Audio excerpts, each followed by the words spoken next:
I'm Lori Salganikoff with the Chestnut Hill Conservancy, the educational center and advocate for the architecture, open space, and history of Chestnut Hill, the greater German Township, and surrounding communities in the Wissahickon watershed.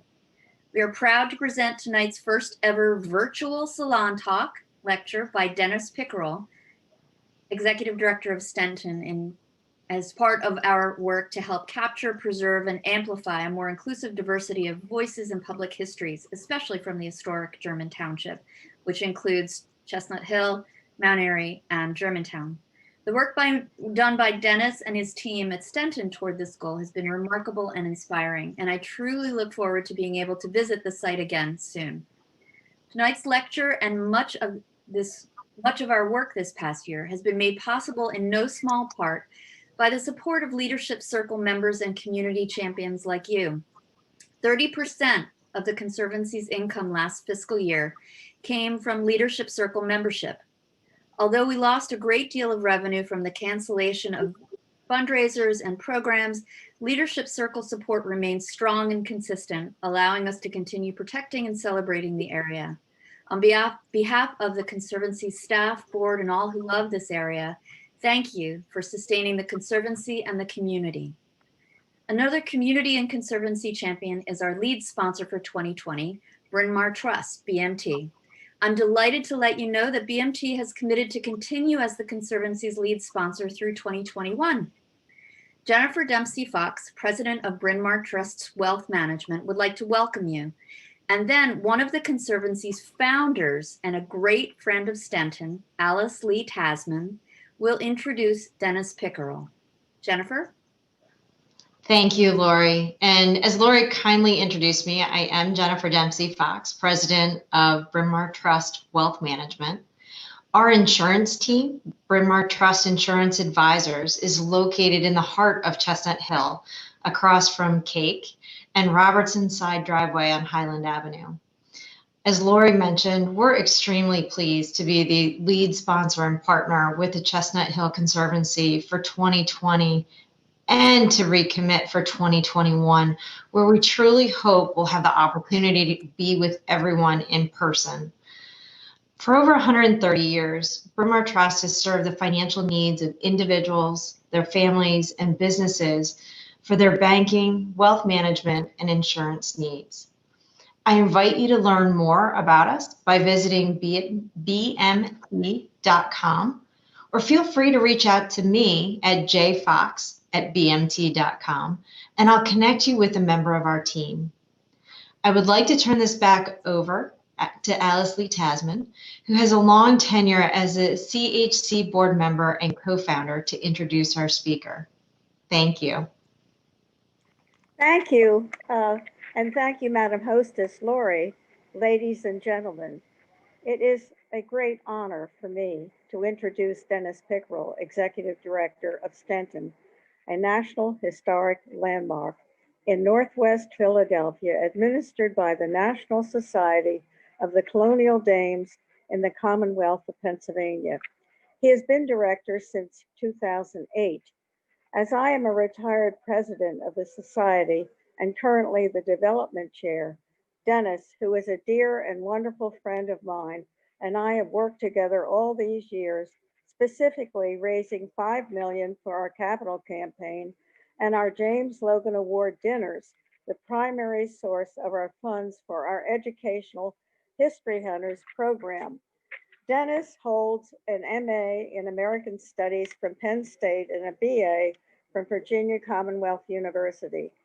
He is also an alumnus of the Addingham Summer School program for the study of the English Country House.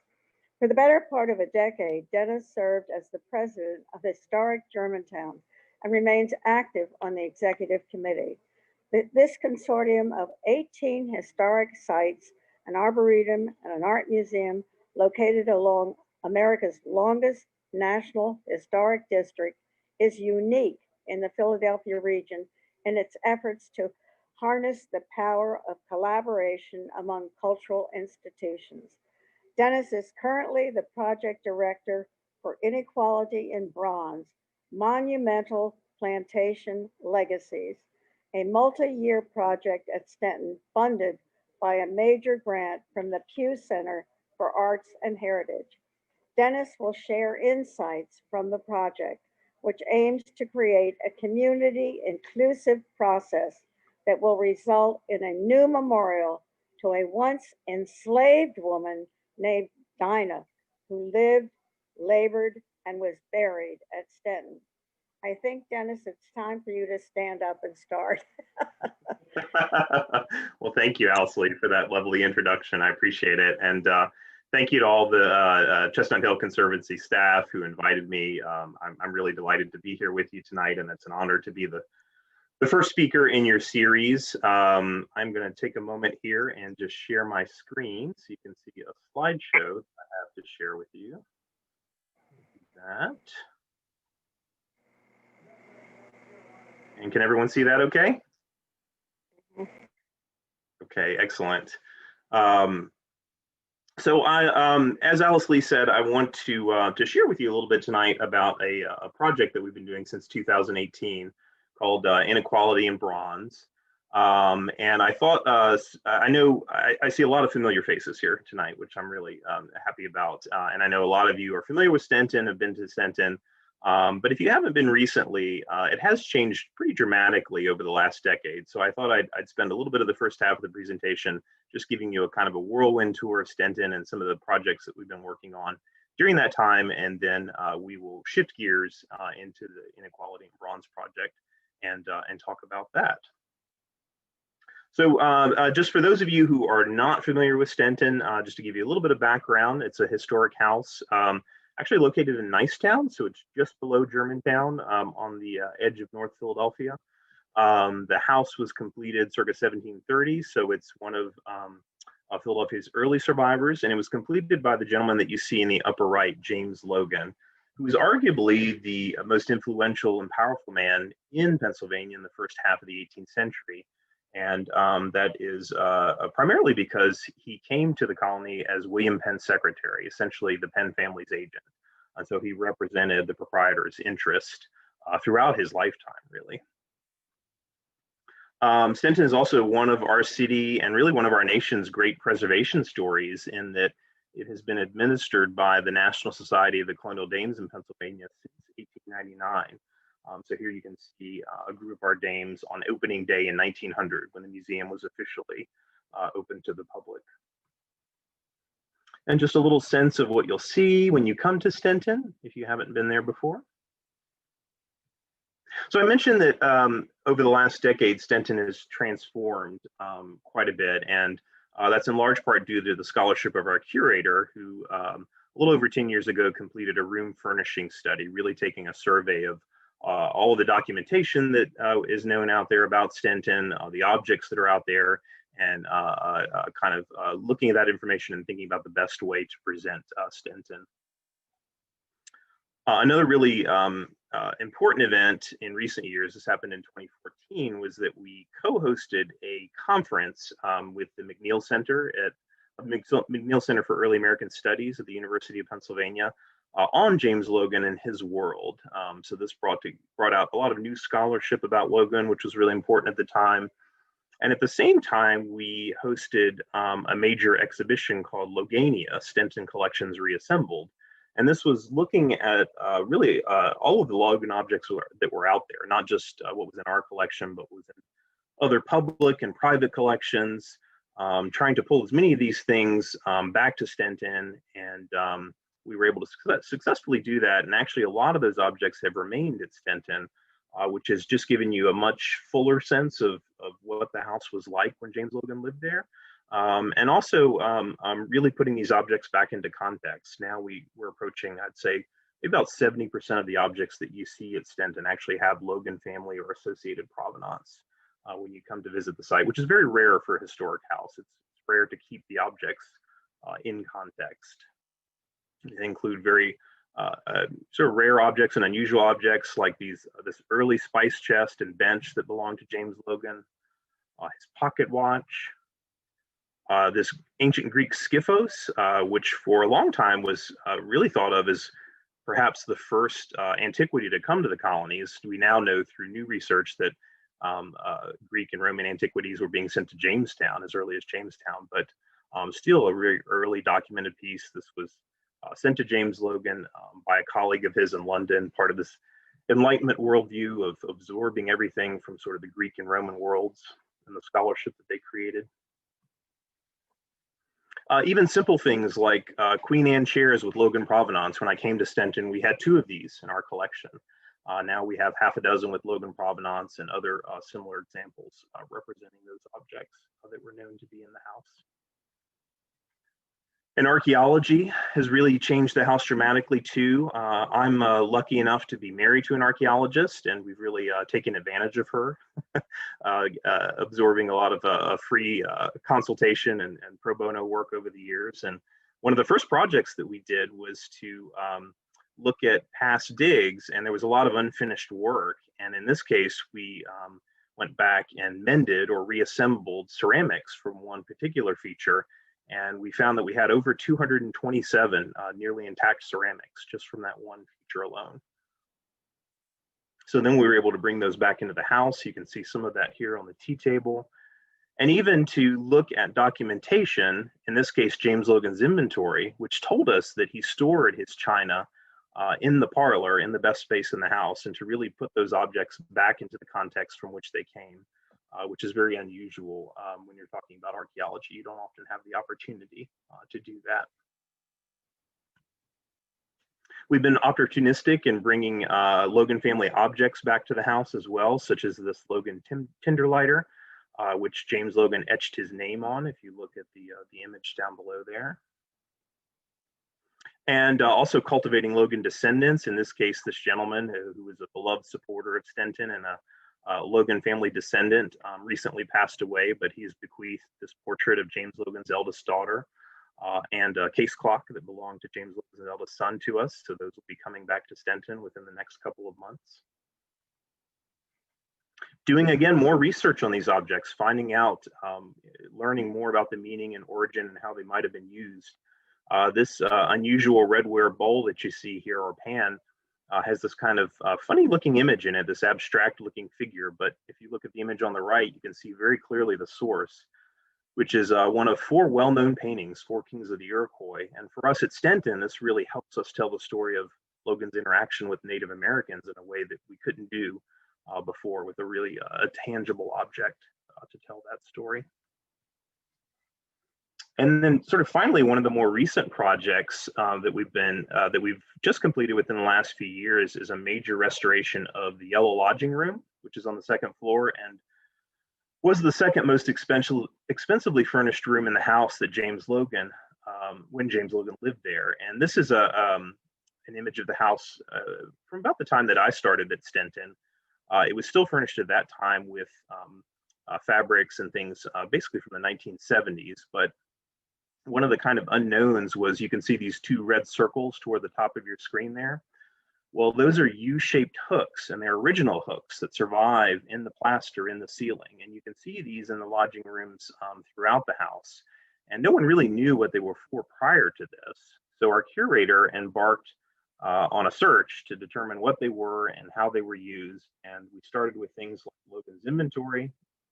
You can see there that Logan had a yellow worsted damask bed. So there comes the name Yellow Lodging Room, with matching curtains, which were nowhere else in the house. In fact, there was a whole suite of these furnishings. We looked at all sorts of period references from a dollhouse, which you see in the upper left here, from a house called Upper in England. And the dollhouse actually has little tester beds, little beds that are similar to the beds that would have been in Stenton, these beds that use these hooks in the ceiling. That you can see here. We looked at images of gentlemen's lodging rooms. We looked at places like Westover, where you can see the surviving cornice in the ceiling here. We did dye analysis of a Logan whole cloth family quilt to determine the appropriate color, this yellow color that we were looking for. Paint analysis, mixing of the paints on site. It really was a multi-year project, looking at the right fabrics, looking at period fabrics, trims, incorporating all of this into this project.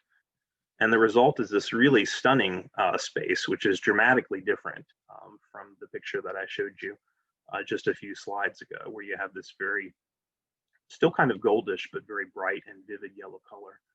Very different from what was imagined 40, 50 years ago. And here you see the really kind of the standout feature of that room, which is what's called a flying tester bed. So you notice that there's no foot posts on the bed. The cornice is actually suspended from those hooks in the ceiling, those original 18th century hooks, in our case by ropes. And also, in addition to the museum, we've been doing, as Diane mentioned at the beginning, quite a bit with our landscape at Stenton. The landscape that exists there, it's about a 3-acre landscape, was designed by John Casper Wister, who is known as the Dean of Philadelphia horticulturalists. He also happened to be a Logan descendant, and he worked very closely with Stenton Garden Chair at that time, Letitia Wright, to create sort of 2 features. One was a colonial revival garden design, and also a screen of native plantings around the landscape. But one of the important events that happened during this early time period is that in 1913, Stenton hosted the first official meeting of the Garden Club of America on May 1st, 1913. And we still have invitations and replies from that event in our archives at Stenton. In fact, you can see one here that's actually in the Historical Society collections on the far right from Mrs. Charles Platt. She really sort of went all out and did a whole watercolor of Stenton here with this kind of march to the maypole, which is wonderful. The menu for the day. And so this event, of course, the Garden Club of America had a centennial celebration in 2013. There were events at Stenton, and this really inspired our dames to think about the Stenton landscape, what it had been like and what it should be like in the future, should we try to restore this landscape. So in 2012, these are kind of the existing conditions. The garden at that time really had been quite a bit reduced. The outer paths were gone. The original entry drive that Wister designed was gone. There was kind of a muddy sort of field to the south side of the house. And we settled upon this design, which incorporated restoring the garden and adding a number of other features, including restoring Wister's Drive and the screen of native plantings. And we have just wonderful source material. If this is something that interests you at Stenton, Letitia Wright kept just about every receipt that she had from this time period. Images of the gardens are really terrific. So in 2015, we completed restoration of the garden. You get a little sense of that here, what it looks like today, how dramatically different it is, mahogany edging around the bed, new pathways, bringing back the color into the garden, which had disappeared over time. Letitia Wright had this idea of sort of hot colors in certain parts of the garden and cool colors in other parts. But she also really did, she was an excellent scholar and did significant research looking at the Logan papers and trying to identify 18th century plants that Logan was ordering. And then in 2015, with help from our friends in the Wissahickon Garden Club and the Weeders Garden Club, they proposed us for the Garden Club of America Founders Fund Award, which is a national award that's given out to one project each year. And our proposal was an urban meadow to turn this kind of dusty field on the south side of the house into this meadow that people could enjoy, but also would represent the agricultural expanse that was once at Stenton. I mean, for most of its history, it was a working farm of 500 plus acres. So we were fortunate enough to receive that award, which came with a $30,000 grant to establish the meadow. And the clubs themselves were very supportive. The Philadelphia Committee of the Garden Club of America has given us grants almost every year, really, to continue this effort. But you can see the planting here. Actually, if you look at this image up top, you see how it's just really just kind of a dusty field at that time. Restoring the drive and native plantings. And then this is how it's been transformed. And pardon the pun, but the meadow has really blossomed over the last few years, and it's just a totally different space that visitors can enjoy and explore. It has mown pathways through it, woodland paths, and all sorts of wonderful plants, if that's something you're interested in. And then finally, before I shift into our Inequality and Bronze project, I'd be remiss if I didn't mention our programs, and which are one of the primary ways that we reach our audiences, whether it's just visitors to the site for tours or our community. We offer a lot of family-friendly free programs throughout the year. You can see up in the upper left here, this is very much pre-pandemic. I hope we get back to this one day.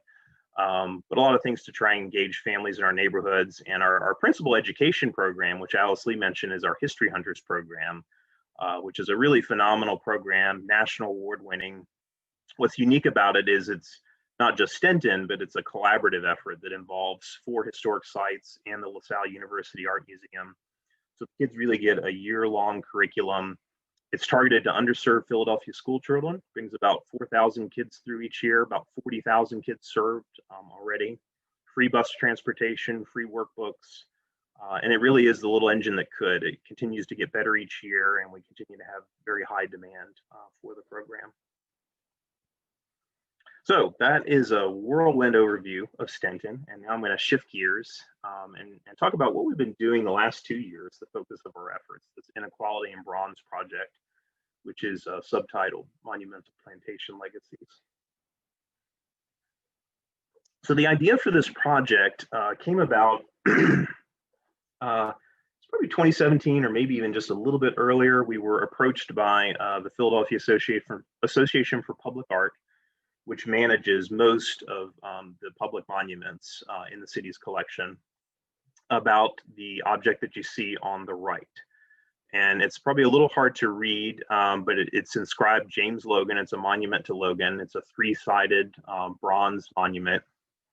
And it was commissioned in 1939 by the Library Company of Philadelphia. Now, the Library Company owns James Logan's personal library of about 3,000 books. It's probably the greatest library in colonial America at the time. And it had been commissioned to stand on the steps of the Ridgeway Library, which was an annex of the Library Company at that time, no longer in existence. When that library went out of sort of use, it went into storage, and it actually ended up in the basement of the art museum for many years. And of course, PMA is doing a major renovation project. So the Association for Public Art came calling and said, you know, is this something you would want to have at Stenton? So as we were considering this, our committee, one of our committee members actually raised a question about the object on the left, which is a plaque. Now, this plaque is already in our collection, although it was originally erected in Stenton Park in 1912 by our society and by the Site and Relic Society of Germantown, which is now Germantown Historical Society. And I'll read it to you. It says, in memory of Dinah, the faithful colored caretaker of Stenton, who by her quick thought and presence of mind saved the mansion from being burned by British soldiers in the winter of 1777. Now, Dinah was in fact a very real person. She came to Stenton enslaved. We know that she came essentially as part of a dowry. So James Logan's eldest son marries the daughter of George Emlyn, and she's given as part of that arrangement. She's freed sort of circa 1776, 77, and stays on as a paid worker at that time, a hired hand. And there is this story that appears that's first documented by Deborah Norris Logan, who marries James Logan's grandson. And it recounts her saving the house from burning by the British. The story takes on kind of a life of its own over the years. By the late 19th century, it's associated with Dinah. And it really is well known in the community. You see it in murals. Many of our neighbors, before we started this project, already knew the story. She's sort of celebrated as heroine. But the story also presents problems. Obviously, the language of the plaque is not something we'd use today, but it really casts Dinah in sort of the light of this kind of faithful slave narrative or faithful servant. And that's very problematic. And at the same time that all of this was going on, of course, there's this whole national conversation about monuments, what to do about monuments. Starts with Confederate monuments, but extends beyond that. Do we contextualize them? Do we remove them? So we sensed an opportunity here to do something with this. Just to give you a little further context, if you have not been to Stenton, as I mentioned earlier, we're located in Nicetown, which is a dense urban neighborhood. It's actually one of the poorest neighborhoods in Philadelphia. The poverty rate is about 45%. The population is overwhelmingly African American. And as you can see from this image in the lower left corner, we're on the corner of Stenton Park. But even though we're on the corner of Stenton Park, Stenton had not historically been seen really as part of the community. So if you're inside the ground, you see, of course, the wonderful house and gardens. But if you're walking outside, you see the image in the lower right, which is this 10-foot high fence topped by barbed wire, dogs on the property. And the question becomes, how do we overcome this? How do we start to be a part of our community and really engage with our neighbors in a meaningful way? So we came up with this idea for the project. And I sort of think of it as having these three legs. One, first and foremost, is to work with our neighbors in an entirely new way. And that new way is really asking them to be a part of the decision-making process at Stenton, which we had never done before, to create this new 21st century memorial to Dinah. The second was to elevate and commemorate Dinah's full story. And really, I think of it as if we were bringing back this James Logan Memorial, we had to give Dinah equity in the landscape, and we had to put her on equal footing with Logan's memorial and make sure that we were telling these other stories at Stenton that we really hadn't been, and also moving beyond this faithful servant narrative, because we knew there had to be much more about Dinah's life that we didn't know and weren't telling. And then finally, as we already mentioned, just this idea of addressing this ongoing national debate about monuments, not just about monuments to enslavers, but for us, this idea that there's a real absence of monuments to African Americans generally, and particularly to enslaved Africans and African Americans who made very important contributions to our nation's history that need to be recognized. So we were very fortunate in that we approached the Pew Center for Arts and Heritage, and they awarded us a $360,000 grant for the project. And we knew going into it that we were going to need some real expertise. This was just not something we had done before, not something expertise that we had on staff. So one of the most important people who supported this project was the woman in the upper right. Her name is Dinah Bailey. She does a lot of work with the International Sites of Conscience, really facilitating this idea of difficult conversations about things like race, trauma, and history. She was terrific.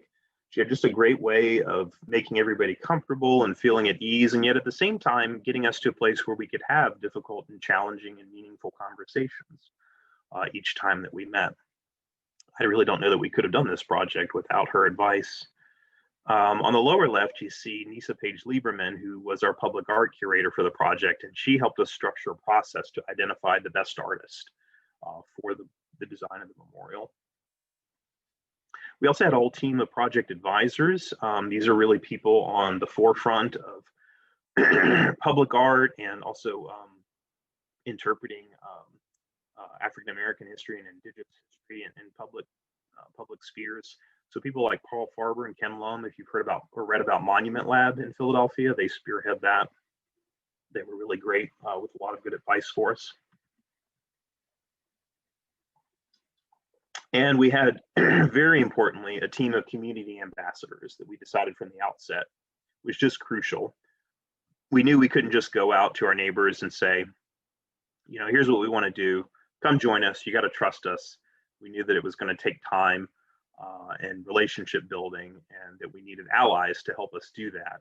So we identified some kind of community leaders that we had already been working with, and others that we met at the outset of the project, and asked them to be a part of this, and really to help us kind of create these concentric circles to reach our neighbors, and also to help us build trust with our neighbors and to be a sounding board throughout the process. So they were really crucial. So just to kind of recap quickly, we structured this series of community meetings to conceptualize the project. We knew we wanted to have a curator-led, community-inclusive process to select the right artist. And then the third layer is that we had all of these kind of other programs and activities that we're doing that were sort of related to the project throughout. So here you can see the community meetings, which stretched over the course of the 2 years. And discussions at these meetings really ranged pretty widely. So we talked about everything from what people think they know about Dinah, their own kind of conceptions of Dinah, avoiding things like the mammy stereotype, which is very much a part of that idea of the faithful servant narrative. We want to make sure we weren't perpetuating that and whatever came afterwards. Things like, what should the memorial look like? Should we stick to just the facts that we know about Dinah? Or should it be representatives? Should it be imbued with kind of the values that our neighbors assigned to her? Thinking about what an authentic partnership looks like going forward, between the neighbors and Stenton. And you get a little sense here of what those meetings look like. One of the really great things to come out of that is we now actually have a standing committee called the Stenton Park and Museum Community Partnership.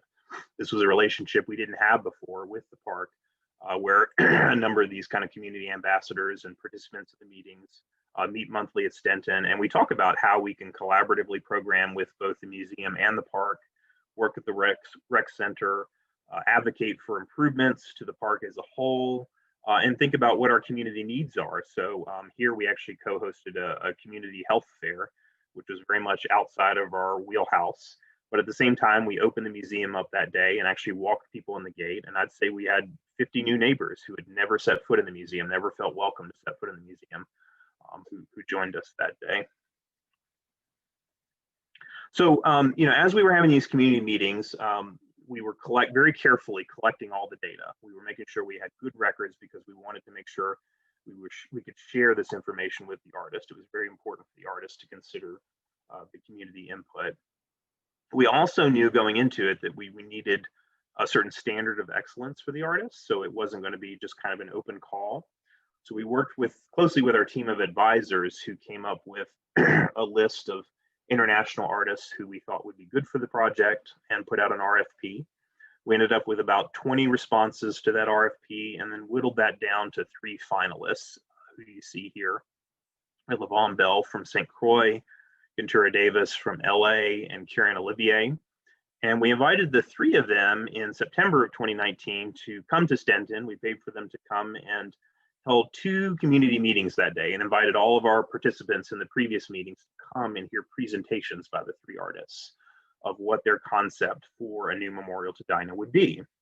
And we worked with our evaluators, and they actually created a great kind of rubric for us that we handed out to all the participants so that they could really fairly grade each proposal and that we could come to consensus on what the best one was based on the same kind of standard of criteria for each artist. So you can see they had 3 very different and varying concepts here, each of which is interesting in its own right. But we ended up actually selecting the Philadelphia-based artist, Karen Olivier, or I should say the community consensus was the Philadelphia-based artist, Karen Olivier. And this is just a very rough concept of what she came up with, but the principal features of her design are these 2 large tablets that you see here with silhouettes on them. And they have questions on either tablet. And on the back side of the tablet, on one side is the original Dinah plaque. On the other is a plaque with a poem that references healing. And we'll talk more about those questions in just a minute. Here are just some sketches. We've been working with our landscape architect and artist together. We have a team that's sort of working on refining the design. But I want to talk about these questions for a minute because as much as it is, memorials signify a lot of things. And in this case, I think it really is meant to be a reflective space. So if I toggle back here, you notice it has benches. You're meant to sit a while. You're meant to look at these tablets. You're meant to read them. And then there are these questions, and one of the things that really piqued Karen's interest was just this idea of, what we can know about Dinah and how little we can know, and how do we think about her in that context? And these questions really relate to that. So she has things like, what was your full name? When were you born and how did you arrive here? How did freedom feel? What was your greatest joy and your greatest sorrow? Who took care of you? And then one of the more controversial questions that made it in, which was actually one of our last community meetings and feedback that this came up, was, did you have moments when you wished you had let it burn? It refers to Stenton, of course, and it refers to the story of Dinah saving the house. And I think it's important because it pushes back on this idea that we just assume that Dinah, just would have done this because she should have, and pushes back on this whole idea of the faithful servant. So everyone felt like that was important to include in the end. But then on the opposite tablet, there is these questions for you, the viewer, so they sort of mirror the Dinah questions, and you're meant to think about those as well, and all of that in context.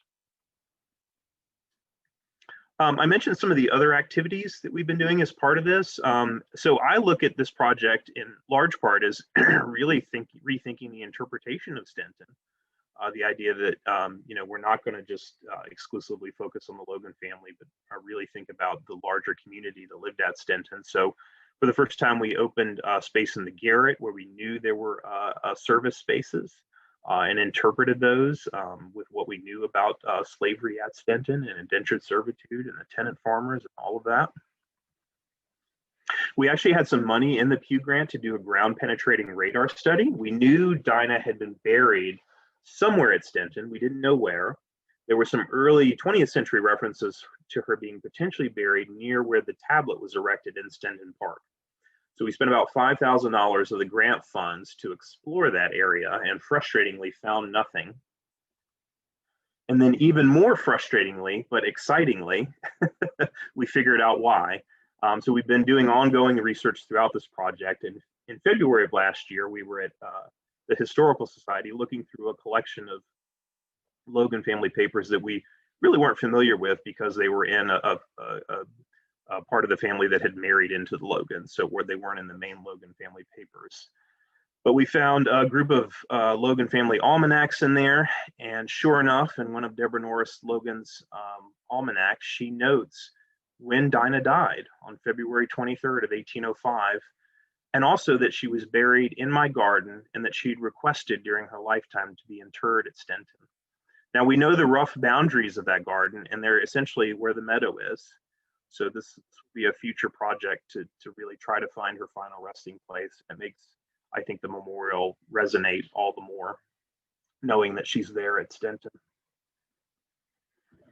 Another kind of program that was part of this larger project that we're really proud of is we hosted another one of these conferences, co-hosted, I should say, with the McNeil Center and a number of partners, called Investigating Mid-Atlantic Plantations, which is a subject that really has not received a lot of attention academically. We actually had a sleepover in the house as part of the last day of that, bringing attention to again, some of these service spaces and spaces where slaves and indentured servants lived. We had a scholar summit as part of it, where we started to explore how we could think about our interpretation in the future, how we could carry on some of this community work that we've been doing as part of the project. And these were colleagues who are working in very similar kinds of programs across the country. And so, ultimately, as we rethink the interpretation of Stenton, it's not that we won't be telling James Logan's story, because that's still an essential part of what we tell at Stenton, but it's that Logan is no longer maybe the sun around which everything revolves, that Stenton is really more of a constellation of stories, that there are a lot of important stories that deserve equal weight and telling, including Dinah's, including Native Americans who are at Stenton, including Deborah Norris Logan's. And, for us as an organization, I think this project has really made us look internally and think about organizational change long term. How do we make a real commitment to incorporating things like diversity, equity, and access into our work? And so we've got a long ways to go, but we've started this process, and we're really thinking hard about what kind of systems we need to put in place as we're thinking about things like hiring practices. We introduced new racial competency training to our history hunter guides. And then just thinking long term about what does shared authority really mean? How do we continue to give our community a voice in the decision-making process at Stenton?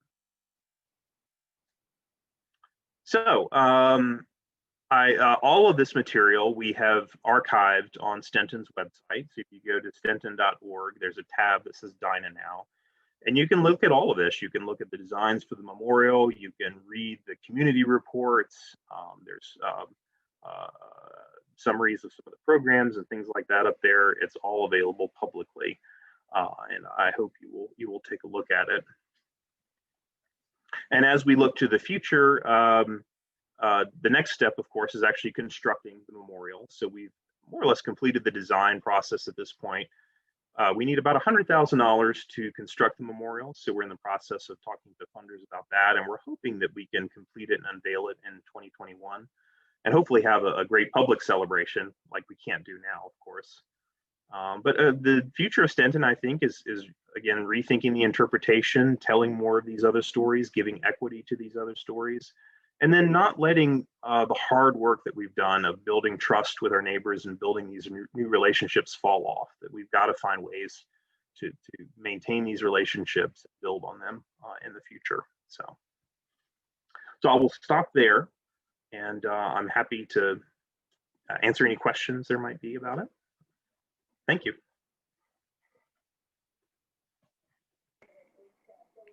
Thank you, Dennis.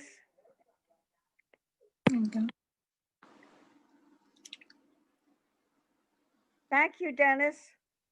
My pleasure. Did you hear me? Yes, I can hear you, Owsley. Yep. That was a wonderful talk, and I hope everybody loved it. Good night, everyone. Oh, wait, we're not Good night, Owsley. yet. Good night. Well, you can still ask some questions, though. Yes, Dennis, even though Alice Lee has left the building?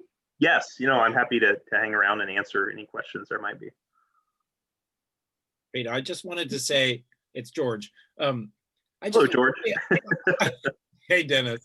I think it's amazing that you started this project before the social protest this summer.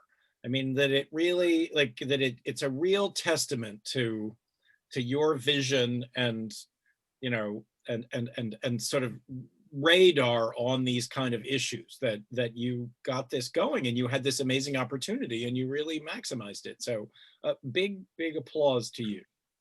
Thank you. Yeah, no, we do think about how really sort of fortunate we are to be in the position that we did start thinking about this a few years ago. And there's definitely been some really compelling lessons learned during this whole project.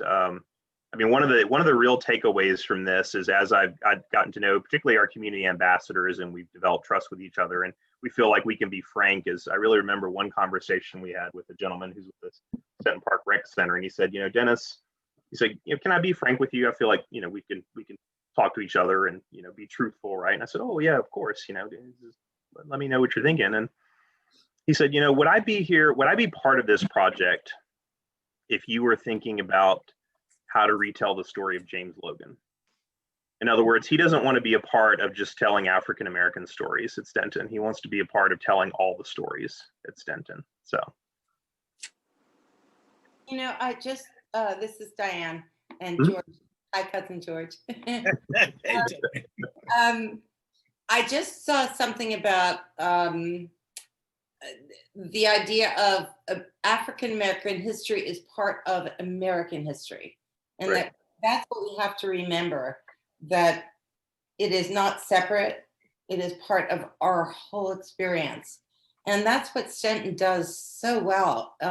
Even before the Dinah project, I think it had an ability to personalize what Philadelphia history was all about. And now encouraging this idea of how the African-American experience was part of all of that is so meaningful. And for those who might not have been there to Stenton, to see the experience of what this incredible man, who was not a particularly nice man, apparently, right, Dennis? He could be a little grumpy, but he had botany and history and governance as all part of what he was bringing to Philadelphia, the Pennsylvania experience. And the Dinah part of this, to connect the neighborhood and all of us to what it would have been like to be enslaved and to be bought by marriage from one household to another, is so important. And I thank you so much, Dennis, for doing this so well. Not only doing it, but doing it so well. Thank you. Yeah, well, I mean, again, the sort of revelations for us, and I didn't get into all of it. I was, trying for the sake of brevity, but I could go on much longer. But some of the things we learned, I mean, we learned, that Dinah really asked for her freedom. And it wasn't just something that was bestowed upon her. She went to the Logans, it's very clear in the documents, and requested that freedom. And she was actually separated from her husband when she came to Stenton, which was, of course, not unusual for enslaved families at that time. And there's a point when her husband becomes very ill or disabled, and the person who owns him is not happy, and he's very worried about being sold far away, perhaps down south or to the West Indies or something like that. And he goes to the Logans, and it's clear that Dinah has some role in this. It's not very well documented, but asks them to purchase him. Now, this is forbidden by the Quaker meeting at this time, and we only know about it because the meeting investigated it. They sent 2 men. There's documentation of it. And ultimately, the Logans are convinced, they're reluctant at first, but they're convinced to purchase him, and it reunites their family. And the meeting deems it a humanitarian act, and so they don't, the Logans aren't punished for it. But these are the kinds of things that this is the story. We're focusing on this sort of story of her saving the house, and there's just this incredible story, to be told about her. So.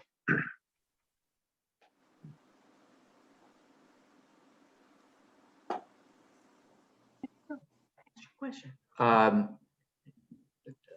This is John Meggs calling. Hi, John. Dennis, how are you? This was a very good talk and very interesting. And I suspect that you don't have really any other documentation on the other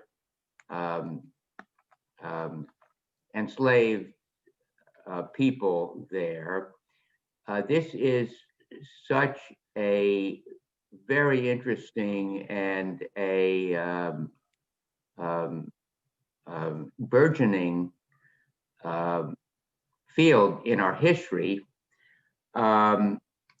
Is it actually the case that you don't have other information about the enslaved people and who they were, where they came from, what their lives were like?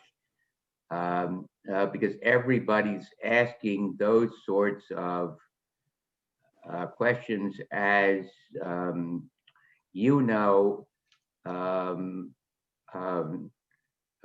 better than I do. Right. No, absolutely. That's a great question, John. And we've been finding out more and more through this project. And one of the programs that we did was actually on the larger, kind of enslaved and indentured servant community at Stenton, particularly during James Logan's time. So there are definitely new revelations there, and I would, obviously I could spend lots of time talking about this, but I'd encourage you, if you have time, to go to our website and check out that Dinah tab. We actually have a program recorded there by our curator, Laura Keim, just about that very subject, right, so not Dinah, but again, the larger enslaved community at Stenton. And there is more that we've learned in recent years. And there's a lot of efforts out there. There was just a national database, actually, that you may have seen in the news, that was just launched to help document enslaved people throughout the country. So I think people will be adding more and more to that over the years. And yeah, there's much more in the realm of scholarship there to be done. Great. Thank you, Dennis. Mm-hmm. Dennis, this was really wonderful. Thank you so much. I have a question for you about, you've presented this really amazing community outreach effort and this deep dive into finding this diverse history and uncovering things. And I'm wondering, through this process, through this long process that you've been involved with in different roles, what has been one of the most difficult parts of bringing this to the fore? this is not an easy conversation. I can imagine, to begin at the very least. And I'm just curious about the how this evolved. Yeah, well, for me, I think one of the most challenging things has been how different people, community members, whoever it was who was participating in these meetings, approached the subject. So some of our community members came into this very much thinking of Dinah as a heroine and as someone who should be celebrated, and as a hero in the African American community that they wanted to elevate. Obviously, I came into it sort of thinking, well, this faithful servant narrative is problematic. How do we kind of mitigate that and talk about her full life? And then some people came into it sort of saying, why are we, commemorating this story at all? It's a story of an enslaved person saving an enslaver's house. What's the point of that? So you had a whole range of, viewpoints there, and we had to really try to balance all of those and find a point of consensus. And so for me, at least, that was, and certainly there were challenging conversations throughout. I mean, we obviously brought up reparations at one point, and what does that look like, and what does that mean? We didn't go very far down that path. And I think that's partly because people were really engaged with the memorial project, and that was where the focus, was. But yeah. Dennis, could you talk a little bit about opening up the gateway to the park for neighbors? Yes, yeah. So part of this project has been just, again, this whole idea of how do we become more welcoming. And so, there's obviously programmatic things we've been doing in meetings, but we've also been doing physical things. So we've actually opened 2 gates that are adjacent to the park, one of which was the former entry gate, which has been closed for decades. It was literally covered by, bushes and barbed wire, and the driveway had disappeared. And that's completely reopened now. There's brand new signage. So if you come to Stenton again, if you haven't been in a few years, you will actually not enter at the entrance closest to 18th Street, but you'll go a little farther down and you'll come in front of the house and see the house it was meant to be intended. But the other really important thing that we did is we put a pedestrian gate on the park side so that neighbors can very easily access the park. And we're thinking about how we can expand our open hours beyond just tour hours so that the grounds can be open. And this is part of what our Stenton Park and Museum Partnership Group is really planning, is how do we collaboratively do things in the future between the park and the museum? How do we have programs where people can be in the park, but also flow between there and our grounds? So that will be a lot of our future emphasis. But we're excited about that. It's a really nice entrance. It leads you right into the garden, which is a beautiful location. So. Can I ask it's George again. It was just interesting looking at your aerial photograph of the development around Stenton, because it makes me think, because, Joshua Francis Fisher, like where the diaries talk about, his diaries talk about the houses that were near there in the kind of mid 19th century. And then he, beyond him was the transformation of that area. So how quickly it turned into, it was redeveloped. And so I'm just curious about whatever you have about like the Logans, and did they sell off land? Did they, what was the process through the end of the 19th century and early 20th century where the land was transformed into what it is today? Right. Yeah, well, the kickoff to all of that actually starts, I think it was 1830 or 1832, when Thomas Fisher sells land to the railroad. And so the rail, where the line is that runs through Range Junction now, and the CSX line that's adjacent to it, that essentially has been there since about 1830. And Deborah Logan wrote about this and was livid about it because it ruined her bucolic landscape. And so that, of course, drives the same that you see in English novels of the early 19th century. I mean, right. That they talk about this, the incursion of the railroad in there. Sorry. No, exactly. Right, exactly. And so obviously Wayne Junction becomes this important rail hub, and The area around it industrializes, and it actually becomes, of course, everybody knows Philadelphia becomes kind of the workshop of the world in the first half of the 20th century. This area that's around Wayne Junction is actually has the second highest industrial output of any area in the city. So it's a very important area in terms of kind of what's going on with manufacturing at that time. And of course, a lot of worker housing grows up around it on the south side of the tracks. And it's funny, by kind of the late 1800s, it literally gets that phrase, it becomes the wrong side of the tracks. So, Germantown and the areas to the north are the posh areas to live. And so no one's living at Stenton anymore, and it falls into neglect. And that's very much why Mary Chu leads the charge to get the dames involved, because there's a lot of concern that, it could be sold off or torn down or developed or something like that. But yeah, over this time period, parcels of land are sort of sold off. And in fact, some of it is given to the city to prevent them from putting a road through the family cemetery, which is still in Stenton Park. So.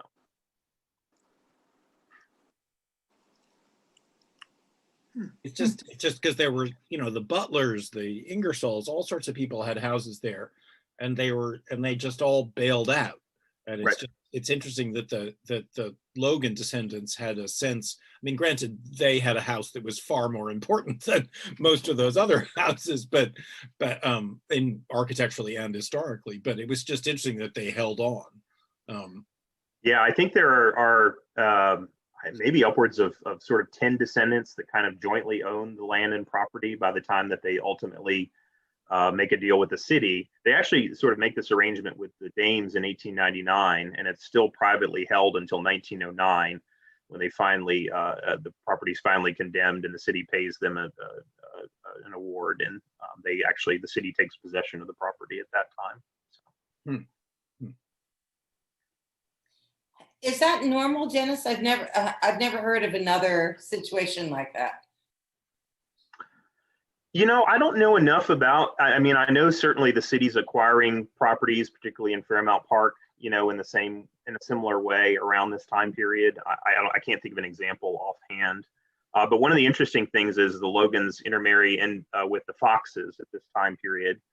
And that big industrial building that you see across from Stenton there in the image, which is no longer there, it was razed maybe about 10 years ago, was all part of the Fox gun factory complex.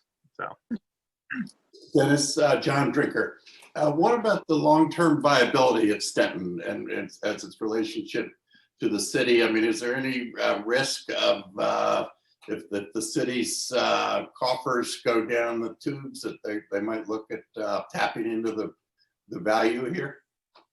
Yeah, I don't know. I mean, I can tell you the dames would love to buy it if it was offered, but I don't think the city will offer it anytime soon. But we entered into, maybe about 5 years ago, a 40-year, actually close to a 50-year lease through Fairmount Conservancy with options, 10-year options beyond that. So we feel pretty secure, and the dames have had a century plus of stewardship, and it's really a good arrangement for the city. They do pay our utilities, and we acknowledge that, which was not insignificant, but everything else the dames take care of, from our salaries to programming to the preservation of the 6 buildings on the property. And we're in a much better position than many of our historic house peers, thanks to people like Alice Lee Tasman, who is an incredible and dynamic fundraiser, and have put us in a pretty good position relative to a lot of historic houses throughout this country, which are really struggling. Dennis, does a bed cornice have a purpose, or is it just did they just want as much mustard color around them as possible? Well, it's decorative, it's show. I mean, those the textiles that were in that room were incredibly expensive. If you look at Logan's inventory, they were second only to the silver in value. Wow. So it's really a showstopper kind of a thing, and obviously there's some function with the curtains and that kind of stuff, but it really is about impressing the visitor. And so you could imagine in a room like that too is not an ordinary bedroom. In other words, we know it wasn't the bedroom that James Logan used. It probably served as kind of a state bedroom, reserved for important guests, and certainly would have been used for entertaining as well. So, Did they have mosquito netting in the summer? I don't know that at this point they did. I mean, that's something that you see a little later on. But Dennis, I just want to make sure you see that Carolyn asked a question in the chat. oh, I'm sorry, I did not see No, that. she just did right now. So she's asking, is Stenton also raising monies for restoring the wing for an improved education center? Yes. Oh, thank you, Carolyn. Yes, we are. Yeah, no, that's a very important project that we hope to accomplish over the next few years. We actually just completed the design work for that this spring, and we will be up for review by the Historical Commission on December 11th to get approval for that design. And then we'll really be shifting into fundraising mode. But the idea there is, if you've been to Stenton, you know that in what was a historic service wing, there are all sorts of functions sandwiched. We have staff, offices with program stuff going on, and storage. And so we'll be moving the staff offices upstairs, but also rehabbing the bathrooms and expanding them, improving accessibility at the site, and ultimately actually relocating the parking behind the fence line so that the front of the museum or mansion becomes free of modern intrusions and they become distinct spaces. And I think it will greatly improve the visitor experience, but it'll also give us, for the first time, just a room that is solely devoted to educational programming that won't have any other things sort of mixed in with it.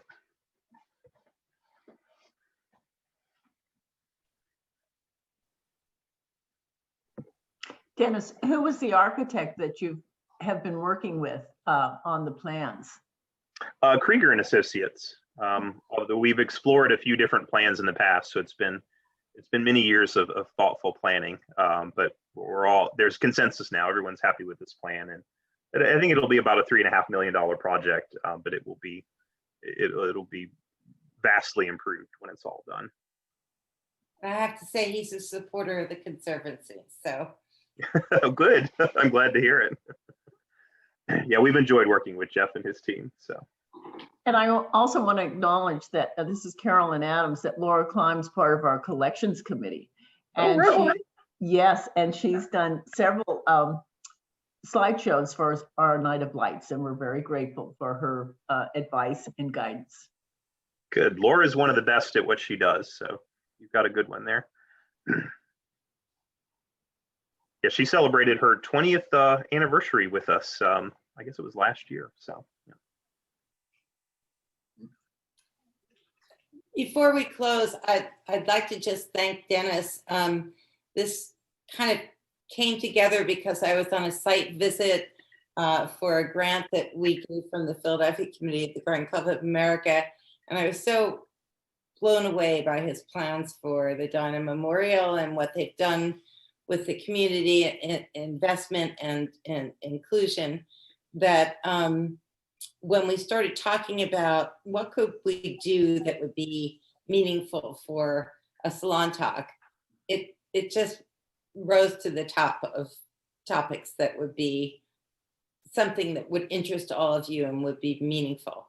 So personally, I have to thank Dennis so much for saying yes when I asked him, and it was wonderful, Dennis. Thank you. I'll leave it to the rest of you. Thank you, Dinah. Those are very kind words. They really are. Yay! Yes, let's all clap for a moment. Thank you, Dennis. Well, good. I felt like I had a high standard being the first person in this series, so I'm glad you enjoyed it. No, Dennis, thank you so much. This was such a wonderful lecture.